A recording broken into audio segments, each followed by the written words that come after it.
Video like जरूर कर लीजिए और ऐसे वीडियो लगातार फ्री में पाने के लिए चैनल को तुरंत सब्सक्राइब कर लीजिए और बेल आइकन को जरूर टैप कर लीजिए ताकि आगे भी सारे वीडियो आपको मिलते रहे। यूट्यूब में फॉलो करते हैं तो प्लीज ये वाला फ्री टेलीग्राम चैनल जरूर ज्वाइन कर लीजिएगा। सारे नोटिफिकेशन सारे अपडेट यहीं पे आते हैं, ध्यान रखिए। नमस्कार दोस्तों, स्वागत है आपका यूपीपीएससी बेस्ड ऑनलाइन कोचिंग के इस यूट्यूब चैनल पर। आज की इस वीडियो में हम लोग बंगाल में अंग्रेजी शक्ति का विकास किस प्रकार से होता है इसकी चर्चा करेंगे। देखिए, अंग्रेज जब भारत में आते हैं तो उनकी शक्तियों का विकास जो है प्लासी के युद्ध और बक्सर के युद्ध से होता है। इन्हीं युद्ध के बाद वो बंगाल, बिहार और उड़ीसा में अपना आधिपत्य स्थापित करते हैं और धीरे धीरे पूरे भारत पर अपना नियंत्रण बना लेते हैं। ये बात किसी से छिपी नहीं है। तो ये जो विकास का क्रम है ये किस प्रकार से होता है इसको हम लोग एक एक करके समझेंगे।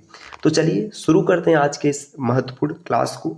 इससे पहले एक जरूरी सूचना है कि अगर आप टीम के पेड कोर्सेज को ज्वाइन करना चाहते हैं ROARO या फिर यूपीपीसीएस के कंप्लीट प्रिपरेशन के लिए, तो आप इनमें से किसी भी नंबर पर कॉल या फिर व्हाट्सएप कर पेड कोर्स के बारे में कंप्लीट जानकारी प्राप्त कर सकते हैं। ये ज्ञान सर का व्हाट्सएप नंबर है, आप यहाँ से व्हाट्सएप के माध्यम से भी जुड़ सकते हैं। तो चलिए अब बढ़ते हैं आगे अपने क्लास की ओर।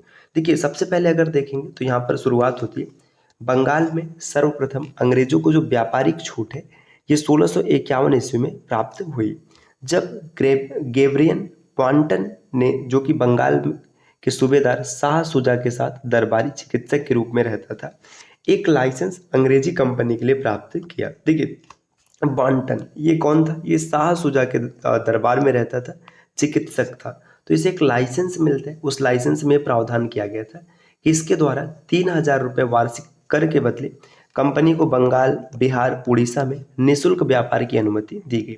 देखिए, बॉन्टन ने एक कारनामा किया। उसने क्या किया कि शाह सुजा से एक आज्ञा प्राप्त कर लिया। आज्ञा ये था कि भाई अब 3000 रुपये दीजिए और वर्ष भर बंगाल, बिहार, उड़ीसा में निःशुल्क व्यापार कीजिए। तो ये बड़ी उपलब्धि थी। इसके बाद क्या होता है, 1656 ईस्वी में दूसरा निशान मंजूर किया गया, जिसके तहत बिना किसी बाधा के अंग्रेजों को व्यापार करने की अनुमति की पुनः पुष्टि की गई। किंतु शाह सुजा के उत्तराधिकारियों ने इस निशान को अपने ऊपर लाजमी नहीं समझा। देखिए, 1656 ईस्वी में क्या होता है कि शाह सुजा के जो सम्राट था, जो वो क्या करता है, एक निशान मंजूर करता है कि भाई बिना किसी बाधा के तुम व्यापार कर सकते हो। लेकिन इसके उत्तराधिकारी इसे नहीं मानते। कंपनी ने शाइस्ता खां को 1672 ईस्वी शाइस्ता खां से 1672 ईस्वी में एक फरमान प्राप्त किया, जिसमें उसे कर अदा करने से मुक्ति मिल गई। अब कंपनी को क्या होता है कि 1672 ईस्वी में शाइस्ता खां, इससे क्या होता है, इनको एक फरमान मिल जाता है और इसमें यह रहता है कि कंपनी अब कर मुक्त व्यापार कर सकती है। आगे बादशाह औरंगजेब ने 1680 ईस्वी में एक फरमान जारी किया, जिसमें यह आदेश था कि कोई चुंगी के लिए कंपनी के आदमियों को तंग न करे और न ही उनके व्यापार में रुकावट डाले। तो 1680 में जो औरंगजेब होता है ये एक फरमान जारी करके कहता है कि कंपनी को किसी भी प्रकार के चुंगी के लिए तंग नहीं किया जाएगा। इसके बाद क्या, अक्टूबर 1686 ईस्वी में अंग्रेजों ने हुगली को लूट लिया, परंतु औरंगजेब द्वारा पराजित होने पर वे हुगली से भाग खड़े हुए। देखिए, 1686 ईस्वी में अब अंग्रेजों को ऐसा लगने लगा कि अब हम मजबूत स्थिति में, तो उन्होंने हुगली को लूट लिया। हुगली को लूटने का मतलब है कि सीधा सीधा मुगल बादशाह से वो युद्ध के लिए तैयार थे। अब क्या होता है कि औरंगजेब और इनके बीच में युद्ध होता है, अंग्रेज हार जाते हैं, ये हुगली से भाग जाते हैं। फिर क्या होता है, अंग्रेजों ने 1687 ईस्वी में शरद ऋतु में सूतानाती में लौट आने की आज्ञा मिल गई। जाप चारनाक ने अगस्त 1690 ईस्वी में सूतानाती में एक अंग्रेजी कोठी की स्थापना की, है ना। अब क्या होता है कि ये जो जाप चारनाक होता है ये सूतानाती में कोठी बनाते हैं। फरवरी 1691 ईस्वी में बंगाल के सूबेदार शाइस्ता खां के उत्तराधिकारी इब्राहिम खां ने फरमान जारी किया, जिनके अनुसार अंग्रेजों को 3000 रुपये वार्षिक कर के बदले चुंगी कर की अदायगी से मुक्ति मिल गई। मतलब ये हो गया ना कि जो बंगाल के सूबेदार है शाइस्ता खां, इनके उत्तराधिकारी इब्राहिम खां होते, ये साफ साफ कहते हैं कि भाई 3000 रुपये दीजिए और वार्षिक कर मुक्त रहिए। बर्दवान जिले के एक जमींदार शोभा सिंह के विद्रोह के कारण अंग्रेजों को 1696 ईस्वी में अपनी नई कोठी की किलेबंदी की अनुमति मिल गई। देखिए, जमींदार शोभा सिंह ये विद्रोह करता है। अब इसके बाद क्या होता है, अंग्रेजों की सुरक्षा की को बढ़ाने के लिए इन्हें किलेबंदी की अनुमति मिल जाती है। फिर आगे क्या होता है, बंगाल के सूबेदार अजीम उन उस शान ने 1698 ईस्वी में अंग्रेजों को सूतानाती, कलिकाता और गोविंदपुर नामक 3 गांवों की जमींदारी प्राप्त की। बंगाल के सूबेदार, नाम याद रखिएगा, अजीम उस शान, इन्होंने क्या किया, 3 गांव कौन कौन से, सूतानाती, कलिकाता और गोविंदपुर, इसकी जमींदारी प्राप्त कर दी। जिसके बदले में उन्हें इन गाँवों के मालिकों को 1200 रुपये देने पड़े। देखिए, अब इन्होंने जब जमींदारी प्राप्त की तो फिर क्या हुआ कि 1200 रुपये मालिकाना लेना पड़ा। आगे इंग्लैंड के सम्राट के फरमान के सम्मान में उक्त किलाबंदी व्यावसायिक प्रतिष्ठान का नाम फोर्ट विलियम रखा गया। अब जब किलाबंदी किया गया तो इंग्लैंड के जो सम्राट थे इनका सम्मान करते हुए उसका नाम फोर्ट विलियम रखा गया। फिर सर चार्ल्स आयर इसका पहला प्रेसिडेंट नियुक्त हुआ। 1700 ईस्वी में यह पहला प्रेसिडेंट नगर घोषित किया गया, जो 1774 ईस्वी से 1911 ईस्वी तक ब्रिटिश भारत की राजधानी भी रहा था। अब देखिए, ब्रिटिशर्स के बाद आगे डच आते हैं। देखिए, डच कौन थे? अब माफ कीजिएगा, डेनिस आते हैं।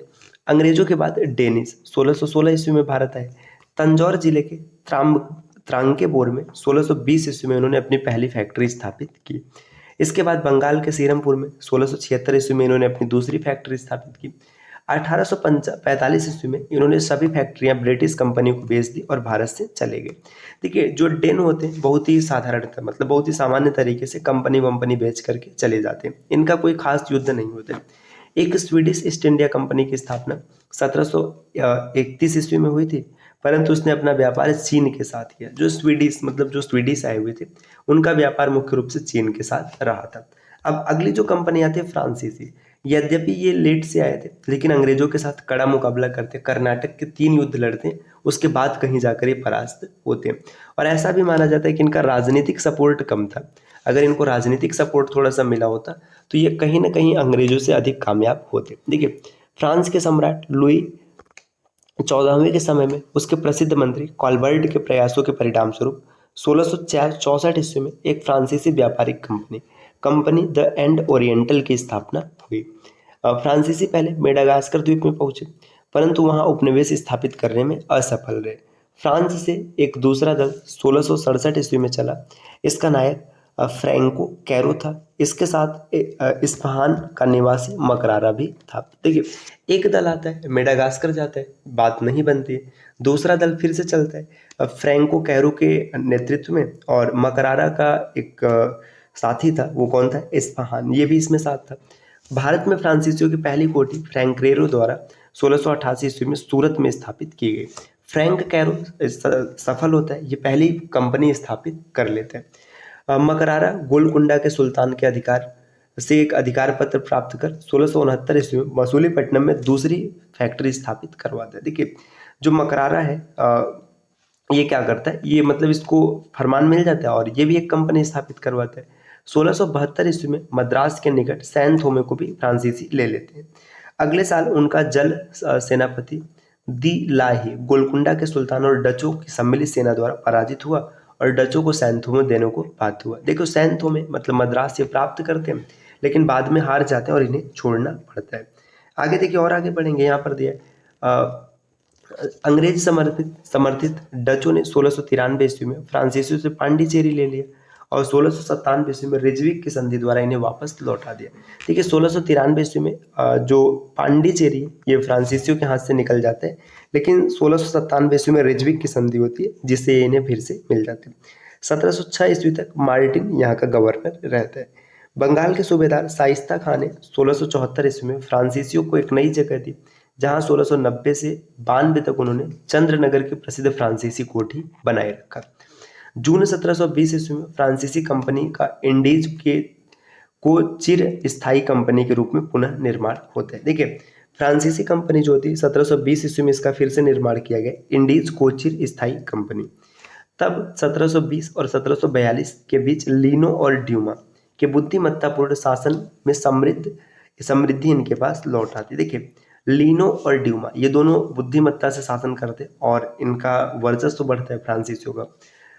फ्रांसीसियों ने 1721 ईस्वी में मॉरिशस, 1725 में मालाबार समुद्र तट स्थित माही और 1739 ईस्वी में कराईकल पर कब्जा कर लिया था। पांडिचेरी को 1701 ईस्वी से में पूर्व की फ्रांसीसियों की सभी बस्तियों का मुख्यालय बनाया गया।